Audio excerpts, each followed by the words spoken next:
found his skeleton. 5 unknown. The war is turning drastically. The bloodiest battlefields of the Eastern Front. 138,000 dead, wounded, missing. We're still in Eastern Slovakia, and to understand why everything looks so Soviet here, with these typical apartment buildings, huge boulevard, all in perfectly straight lines, no old buildings. We need to understand what happened here in 1915 and in 1944, because this very town, the town of Svidnik, was known as the Valley of Death in 1944. So, join me on this exploration through this Soviet town and its pretty vivid history. You can beautifully see the iconic symbols of communism, hammer for the worker, the red star, some monument, which is the monument that we're going to see in a bit. But now let's check out some pretty interesting stuff around here.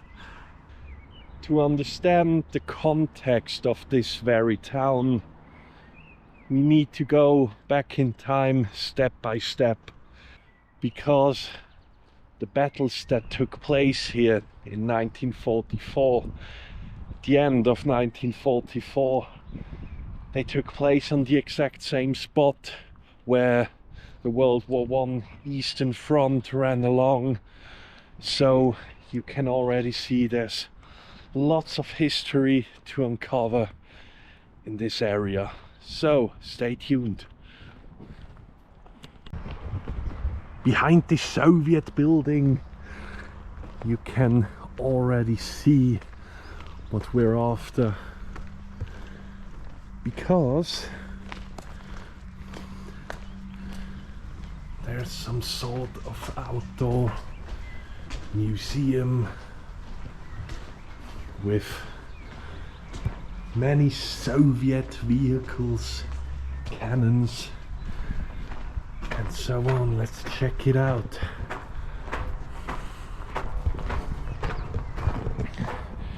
And to be honest, that's the most communist thing that can be done, placing lots and lots of tanks or cannons on an empty space. Boom, you got a communist memorial.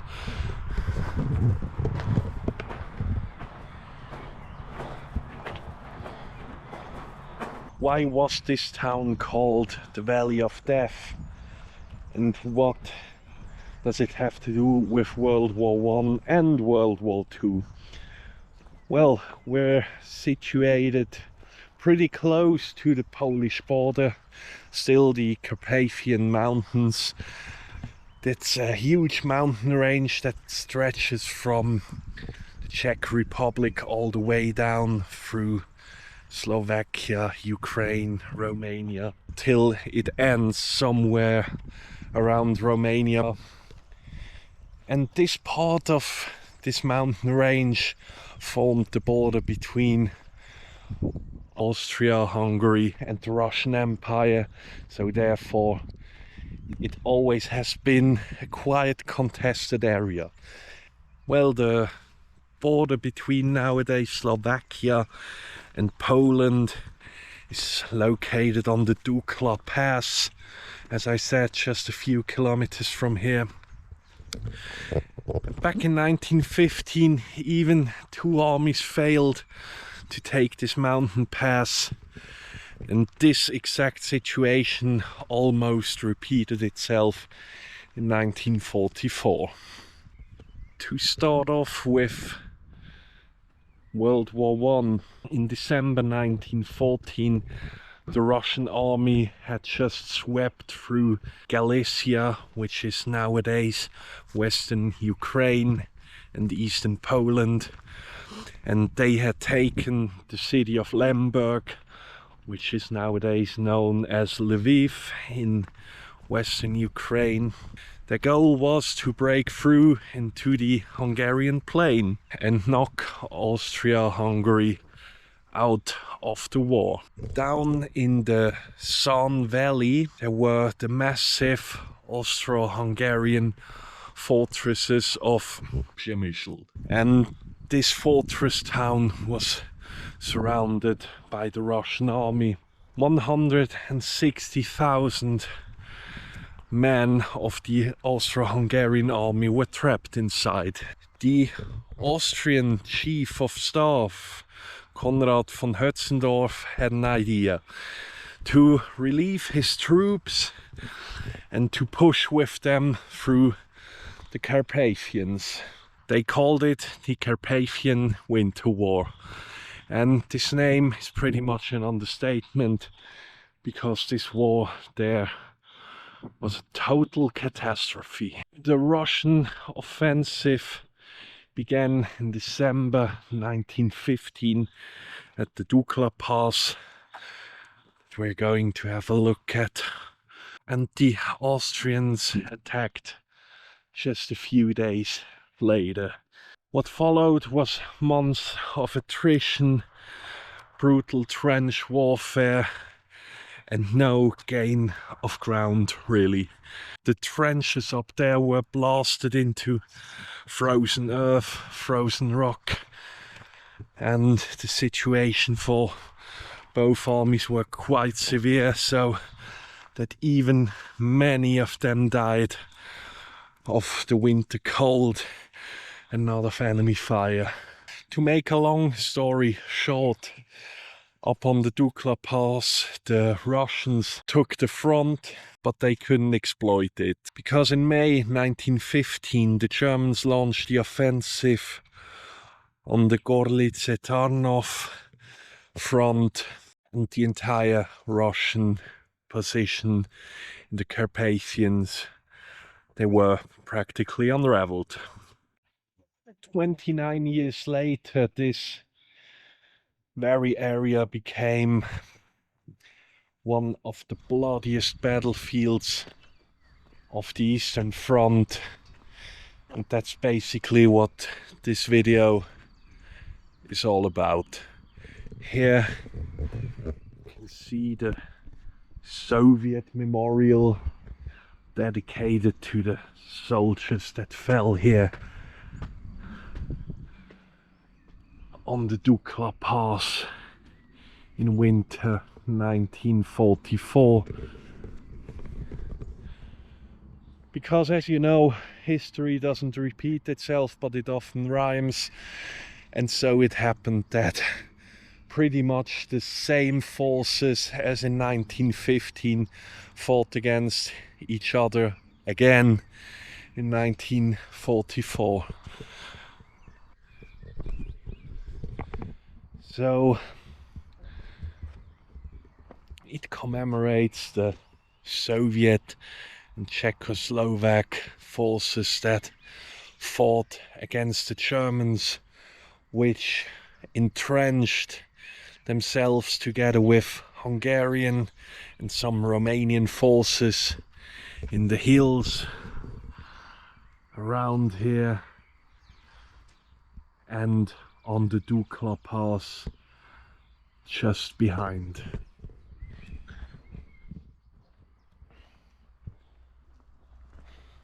Let's get further up, but it's always striking how absolutely massive these Soviet memorials are.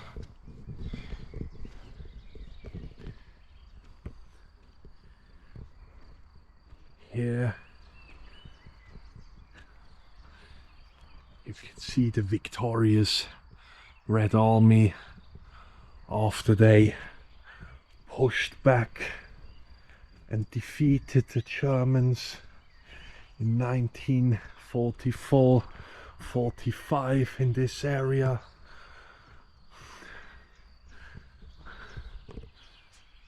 The town inhabitants thanking the Red Army soldiers.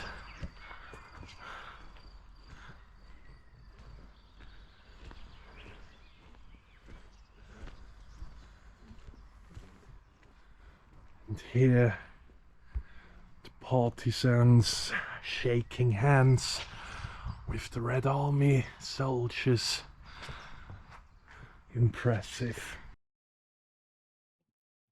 But first, let's have a look at all the Soviet weaponry.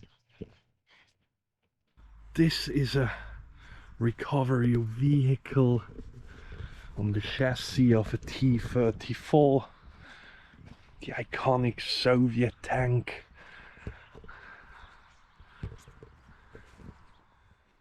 Well, certainly a tank you needed up here, because according to the records, when it was wet around here, it ended up in a catastrophe. The iconic T-34 85,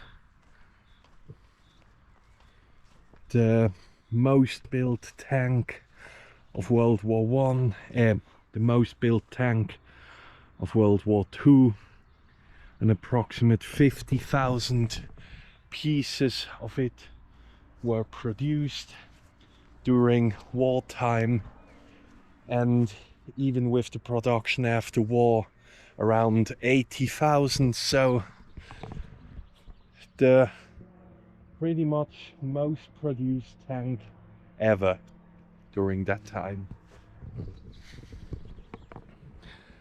And that was because it was built very pragmatically. There was no big engineering behind it, so many factories could mass produce it, which made it quite easy for Soviet countries and other allied states to reproduce it. Here we have the famous Su-100, very infamous tank. It was built from late 1944 until, if I'm not wrong, the mid-50s. And as you can see, the Soviets had already adapted that design that they took from a German Sturmgeschütz. So it rather is a self-propelled cannon, so to say.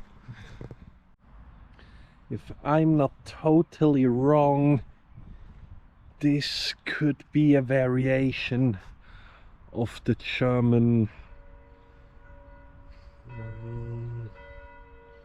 15-centimeter field cannon. But when it's about cannons, take every word from me with a pinch of salt. Beautiful.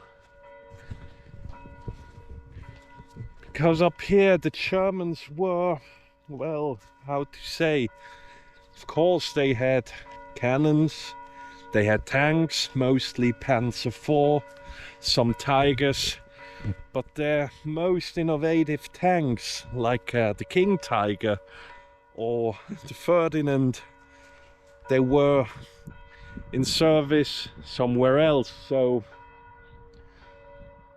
and if you know Soviet doctrine, they threw everything they had at the Germans, so rather mass. Lots and lots and lots of T-34s and infantry, and that was always the Soviet way to go into battle. Here we have an armored SDKFZ, I don't know what. A German troop transporter, but a very versatile one, because these things sometimes had mortars or cannons, flamethrowers, whatnot installed onto them. So the most versatile vehicle. But to be quite honest, I'm assuming that this isn't an original, because this type of vehicle has been also in Czechoslovak service until the 70s, and they themselves produced these vehicles even with the same design regarding the wheels.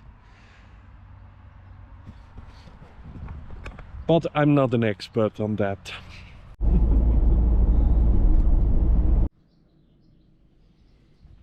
Here there's a little makeshift museum.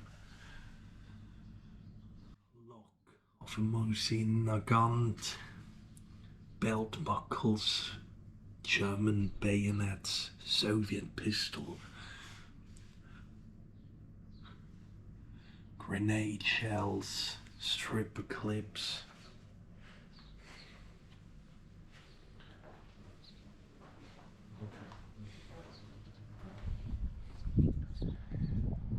And actually these two tanks were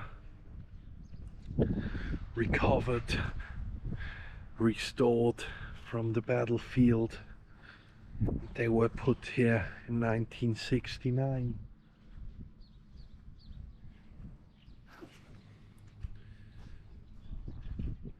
Here's a memorial for it says ML Lieutenant Tolstel Pavel Andreyevich, born in 1913, died the 28th of October 1944. And there it says Pogib pri osvobozhdenии Kaprizhova.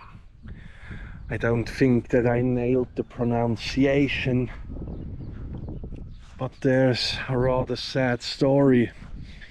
This soldier, this Soviet soldier, was defending his position here against the arriving German troops, and during that time in October 1944 he fell just right around here. And in 1972 two boys playing at this very stream found his skeleton, so he could be buried. We've now reached the German war cemetery for the victims of the battles of the Dukla Pass.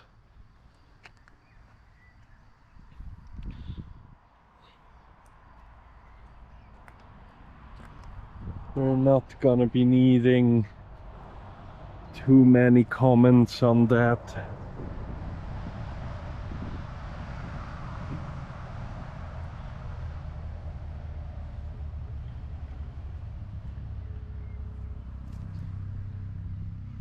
Here it says unknown.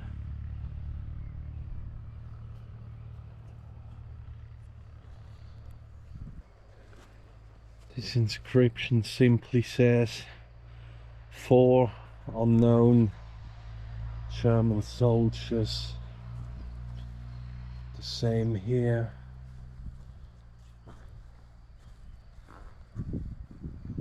5 unknown. 4 unknown.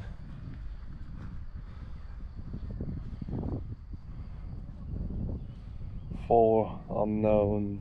4, 5 here. were more or less recently added. This happens when there are still soldiers found nowadays, so they get their resting place and the inscription follows sort of later on.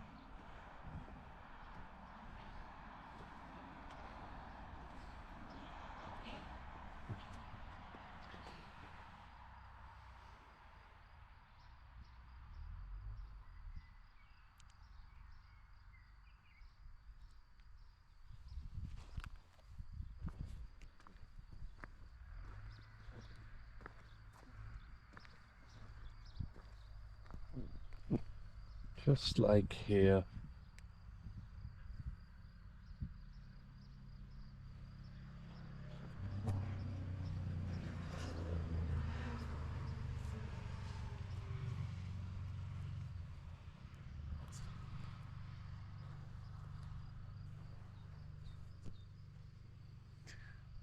On nearly every tombstone here there's at least one unknown.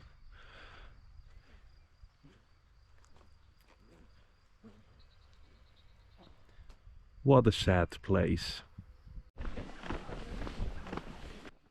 We're now having a look at one of the remaining battlefields of the Dukla offensive. We're pretty close to the mountain pass, but the main tank battles took place a little bit further down on the vast fields and forests of this area. And while we walk up to get a better view over the area and the remaining tanks and the shell holes, let me tell you a little bit of what happened here. But first of all, and funnily enough, there's even remaining dragon teeth. So these dragon teeth we see here are of course just a reproduction, sadly. But they are interesting nonetheless, because these dragon teeth have been planted at the Siegfried Line, the Atlantic Wall, and all these major theaters of World War II. And as a basic rule, they were planted in line, and between them, in the spaces in between, the Germans would have positioned anti-tank mines. So in case that a tank would attempt crossing these dragon teeth, because if you look at them, they aren't too big, so it would certainly incapacitate an enemy tank. And they were always positioned in lines in that direction from where the assumed enemy attack would come. Here you can already get a glimpse of the terrain, and quite honestly, it's beyond amazing how many T-34s are standing around here. Wow. To get to the basics, in August 44, the war is turning drastically. The Soviets are advancing from all major fronts. Stalingrad is already lost and the Germans are retreating. In Nazi-occupied Slovakia, there's the Slovak national uprising against the Nazi regime. So the Germans were on the threat from basically any side. Soviet Marshal Ivan Konev was given the order to plan an effective offensive on the Germans or rather on German-occupied Slovakia. So basically the plan was to push through the Dukla Pass and to meet with Slovak anti-German insurgents. Well, their plan was more than optimistic. 5 days to reach Prešov, 6 days to cross Slovakia.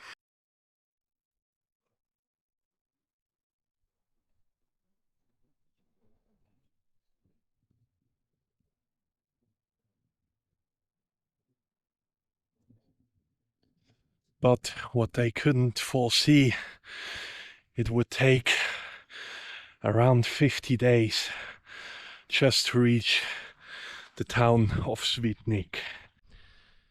The operation began on the 8th of September 1944. The Soviet 38th Army and the 1st Czechoslovak Army Corps, roughly 16,000 Czech and Slovak soldiers fighting under General Ludvík Svoboda, pushed north to south through the pass. Just for orientation, the pass is just over there. Against them and against all odds stood the so-called Carpathian Festung, the Carpathian fortress. This was more or less an improvised defensive line built by German, Hungarian and Romanian forces, at times even with concrete bunkers, but rather small in scale, but mostly with wood reinforced trenches, obstacles, minefields and so on. So around 100,000 Axis soldiers were defending this very sector against the approaching Soviet army. Well, the terrain of the Carpathians turned every meter of ground into a separate battlefield, because in winter the conditions here are drastic. Well, the terrain here is just forest, slope and ravine, so no tank terrain at all. If you have a look at it, it might seem appealing to fight with tanks, but back then the soil was wet and mushy and it was just horrendous for every side. Because the Soviets, they thought they would throw every available tank at the Germans, but they underestimated the terrain drastically, so many of the tanks got stuck in the snow, in the mud, and the Red Army advanced rather slowly. Well, the town of Dukla, just close to the Dukla Pass, fell on the 21st of September. The Soviets reached the Slovak border just nearby here on the 6th of October. Almost 1 month to cross roughly 30 kilometers. Just imagine that. Well, now we're talking about the 28th of October, when the Soviets were advancing here on the town of Svidnik, which is located just behind this little hill there. What the Soviets didn't really count on, that even this small village over there was still held by the Germans, as well as these hills. So therefore the Soviet tanks more or less ran into a trap.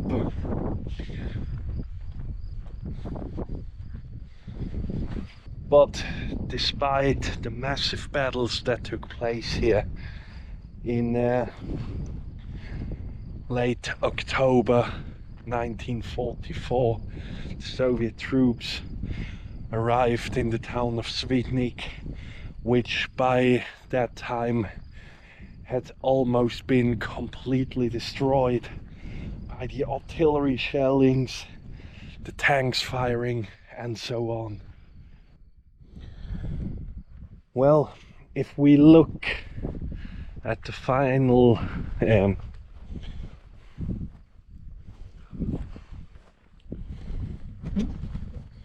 there's still one little thing, because the Soviets, they desperately wanted to support Slovak insurgents.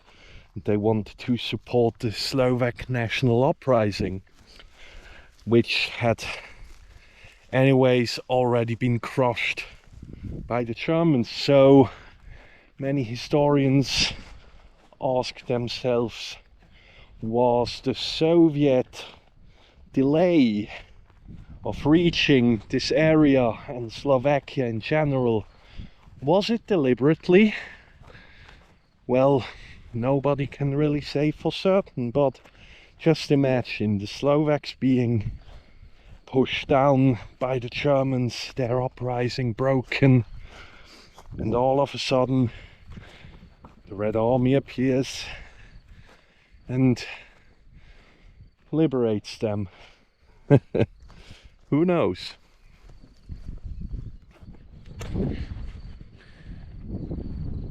Now this area where we are right now just beautifully portrays, with all the tanks. There's one, over there's one, down there are two. It portrays beautifully how the Soviets advanced into this area, especially the Valley of Death, still held by the Germans. And still today, as I've just read, up here, this sort of trench you see was some sort of German tank trench to stop the advancing Soviet tanks.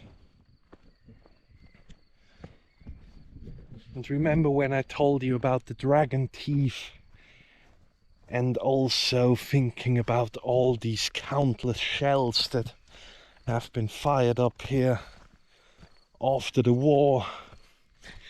They didn't hesitate to restore the landscape. And they also excavated tons of ammunition and so on. So this whole clearing process took until the mid-1970s, just imagine that. So the ground was cleared, the landscape was restored, and what remains are the tanks and the memory.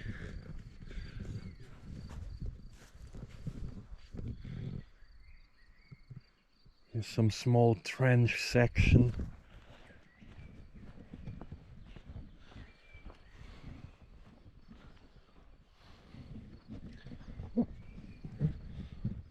After the war, immediately they started rebuilding the town of Svidnik, and because it had been absolutely destroyed, they rebuilt it as a communist model city, as you've seen, with the housing blocks, straight boulevards, and they even conceptualized pretty much the whole town as a memorial to the glorious Red Army, of course. That's why you get the feeling of being in a Soviet town. Let's continue to the Dukla Pass.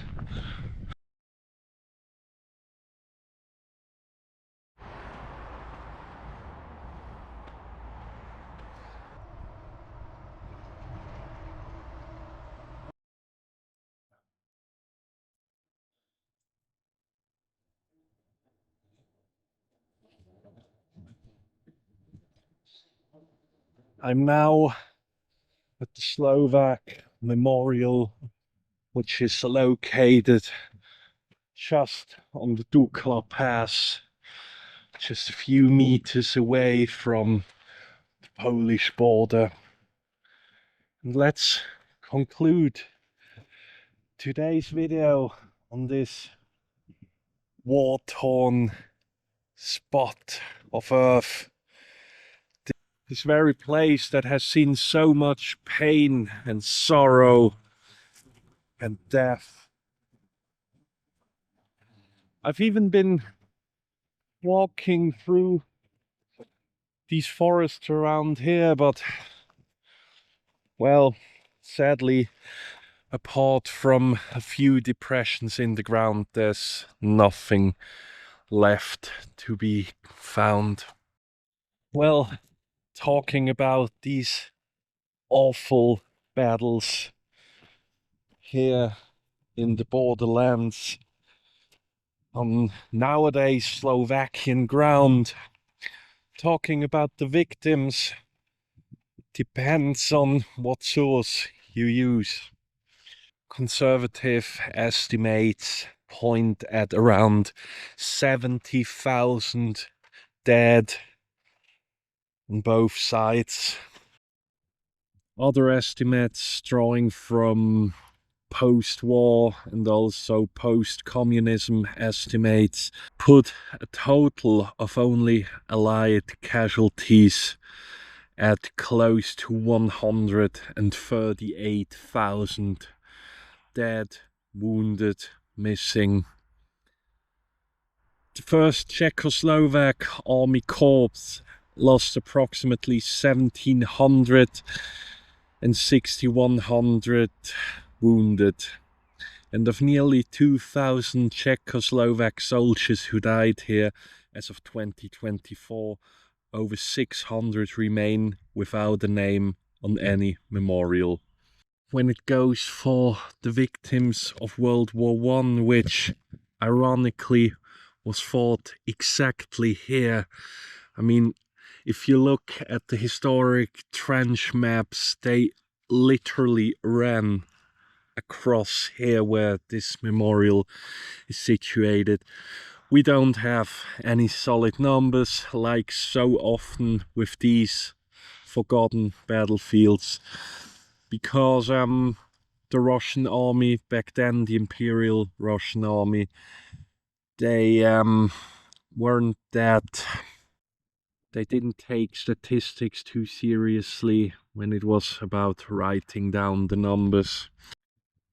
Well, we look at all these places that we've visited today. Nearly everything has been turned into a memorial. The ground itself tells no more stories because every remain, or nearly every remain, has been eradicated, flattened, and it's gone. Ironically, I've even read an account of a World War II soldier in his diary who stated that they re-excavated World War I trenches. Just imagine that. Well, the Dukla Pass, just 500 meters above sea level. Two major world wars, just a few years apart. The same mountain, the same logic. Whoever holds the door controls who passes through. Apparently, this door was worth dying for twice. And if you think about, well, the Soviets liberated this whole area, but the human cost of that liberation and the scale of it, the conditions they fought in, the strategic failures, the questions about timing and intent, that story is less visible here, if at all. And that's usually the stories I come to find. So, if you find that little tour interesting, please let me know down below in the comments. A like and a subscription would mean the world to me. And as always, see you soon and have a wonderful week. Bye.